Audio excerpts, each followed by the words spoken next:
As a disclaimer, the Castle Grayskull playset featured in today's video was given to me for free by Mattel. I hope you enjoy the review. What do we have here? It's Castle Grayskull. And it's mine. Not so fast, Beastman. He-Man!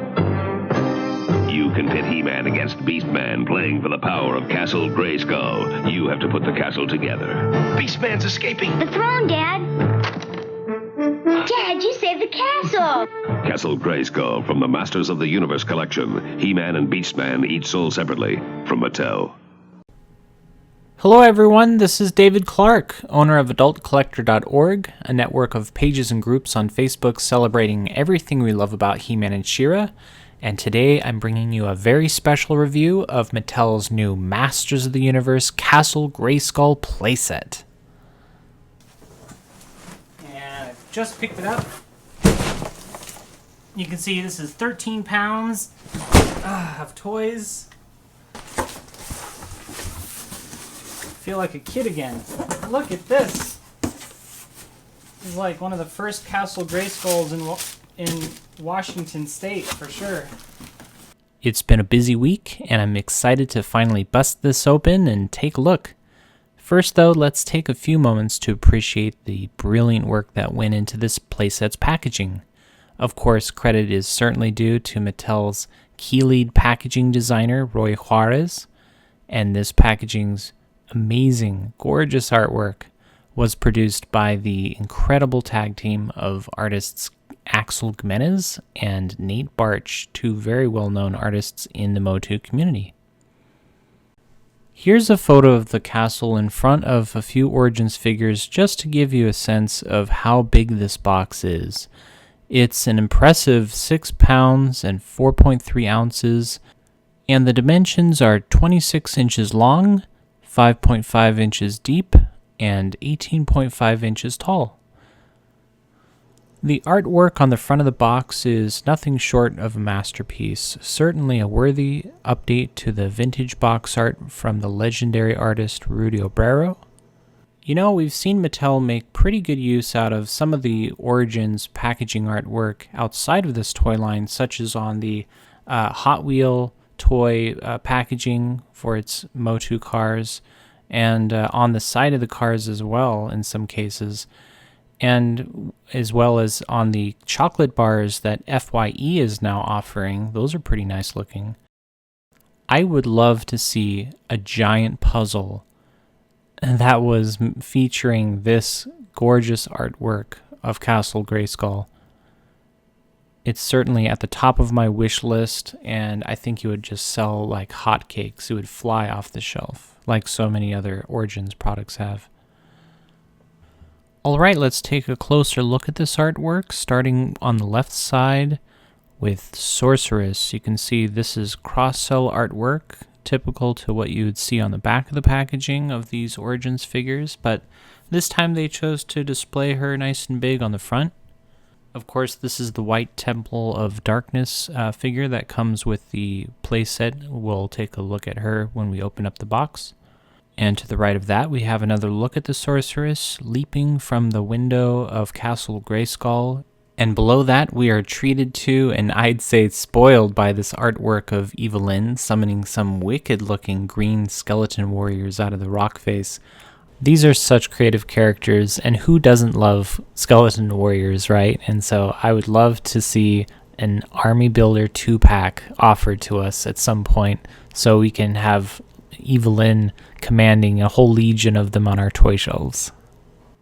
And behind Evelyn we have Triclops squaring off against Ram Man, and I do really appreciate the small details of this artwork, such as the red from Triclops' eye reflecting off of Ram Man's helmet. Very cool. And of course, it wouldn't be Masters of the Universe without a good old fight between He-Man and Skeletor. Front and center on the box, and you can see Skeletor's threatening He-Man menacingly with his energy blade. To the right of He-Man, you'll see a lot of action, dynamic posing that adds a lot of movement to the piece. At the top of the screen there, you'll see Stratos holding the Staff of Avion, which looks exactly as we saw it in Mattel's Classics toy line. I'm pretty surprised Stratos wasn't packaged with the staff, and I wonder if we'll see it in a weapon pack sometime, or perhaps with a Filmation variant offering of the figure.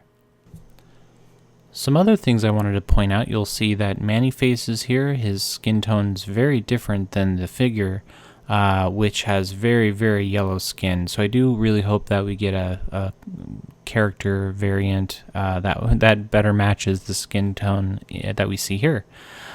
With Merman on the left side here, he has a brown furry loincloth, whereas on the figure itself, it's yellow.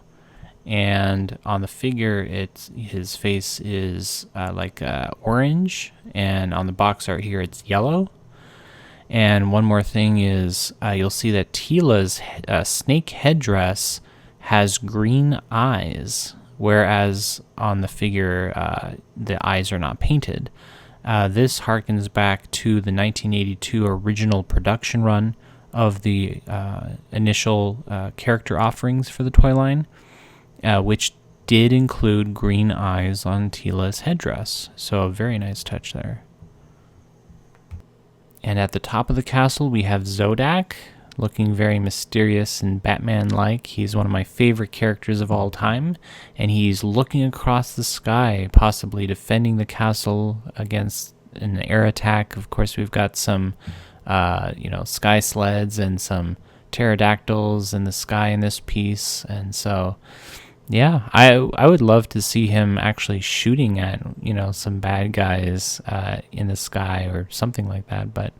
But yeah, this is totally fine too. This is a really nice touch. If you look to the right of Zodak in the sky, you'll see several sky sleds, each piloted by a different character. You see on top is a palace guard, and to the left is Sky High, which is a character featured in the Mattel Classics toy line. He originally appeared in a vintage Masters of the Universe poster piloting a Wind Raider. So very cool to see him here. And below that, I'm a bit stumped. This character is clearly wearing some red armor. Possibly dark skin, maybe that's just the armor they're wearing, but yeah, very cool. Okay, switching to the side of the box, on top we have a couple more new characters. I've never seen those characters before, one holding a staff or spear that looks very much like the one that King Randor holds, and they're both riding some evil-looking pterodactyls, and if you look very closely, you'll see that the pterodactyl in front, it has like a harness that's maybe a tiny bit similar to Battle Cat's harness, but yeah, very cool design.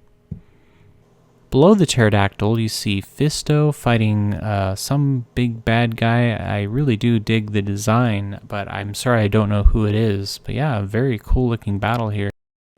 Switching to the other side of the box, just to the right of Man-E-Faces, you see a vicious battle between Battle Cat and Panther, and you don't often see these two fighting directly against each other without He-Man and Skeletor riding on their backs, so yeah, this is a really nice treat. This packaging design hits a lot of nostalgic points, and for me, probably the most nostalgic piece is this side panel that gives us a look at different features of the playset. What's really fascinating is that it uses all of the exact same text from the vintage box. Here you see Castle Grayskull tilted to the side, and it has a very interesting prototype color scheme, with the text, "The Jawbridge opens and closes." And to the right, you see He-Man having at it with the training tool, the poor pig there. "Warriors practice for combat." And above that, you see Castle Grayskull, discover the secrets of this mighty stronghold. Next to He-Man is Man-at-Arms, hoisting the heroic warrior flag above Castle Grayskull. The flag shows who controls the castle. And next up we have a trapdoor surprise! Yes, Skeletor has gotten the drop on He-Man, who is plummeting into the dungeon. And above that we have Stratos manning the laser cannon, a laser for would-be invaders.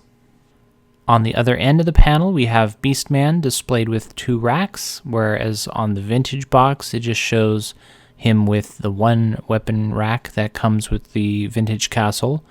And of course Teela riding the elevator. An elevator carries warriors upstairs.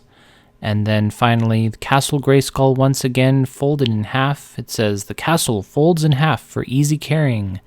Except on the vintage box it shows the castle actually being carried by a child, whereas they left the child out. They're just displaying the castle by itself. The packaging's opposite panel gives us a very nice look at the prototype playset. It offers some features that we just won't see in the final product that's in the box, which we'll get to in part 2 of this review. In this photo you can see that the flagpole is silver, and so is the top of the training tool that's just to the right of it. And the weapons are all silver as well, the ones that come on the 2 weapon racks. You'll also notice that the playset has a very nice 2-tone green paint scheme. And those 2 pieces on the back of the castle are painted a solid brown, rather than the paint scheme that's used on the final product. And the white speckles that you may have noticed on the outside of the castle are very prevalent on this prototype design. It's pretty hard to tell, but you know, the sorceress figure looks very nice here. It almost seems like she has some paint on the eyes of her headdress, and it seems like there's gold paint on her forehead. But yeah, we'll open it up and take a look at the figure and see what we ended up with. Okay, let's look at the back of this packaging, and wow, look at this beautiful display of figures. It looks like something straight out of a catalog from the 80s, some of those early promotional images of Masters of the Universe. This is so Motu. It's amazing. And look at all of the name labels. You know, it totally reminds me of one of those vintage Masters of the Universe posters that we enjoyed so much. Let's come in a little closer. I want to point out a few things that I find very interesting. Just as we saw on the front of the packaging, we've got Zodak perched once again on top of Castle Grayskull. The Landshark prototype is looking very nice with those metallic silver guns. I really do wish we received those with the final product, but we ended up with the simple light gray guns instead. You'll notice that Beastman has black eyes. I'm guessing that this is the result of Beastman being hard to photograph. I know that some early photos of the figure, the face was washed out. It was just all white. And so maybe it's some kind of Photoshop error. Maybe they did just paint in the eyes black. Yeah, not sure. Going back to the silver weapons, look at He-Man's sword. It has a very strong metallic silver look to it compared with the actual figure.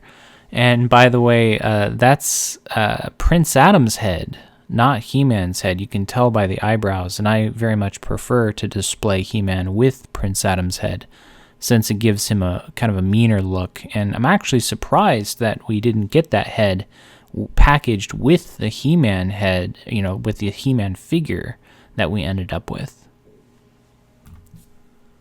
Two things I wanted to point out here. Orko's stand does not look translucent here, maybe because of the filters they used with the image, or maybe because it's like a prototype. And then with Man-E-Face's, his cheeks look quite a bit taller than with the actual retail figure. So yeah, interesting. And Temple of Darkness Sorceress is displayed prominently in the center of the photo, rightfully so, since she's the figure that comes exclusive with Castle Grayskull. Alright, that concludes part 1 of this 2-part review of Castle Grayskull. You'll find a link to part 2 of this review in the video's description. If you enjoyed this video, please do give it a like and subscribe to the YouTube channel. And until next time, please stay safe and good journey, everyone.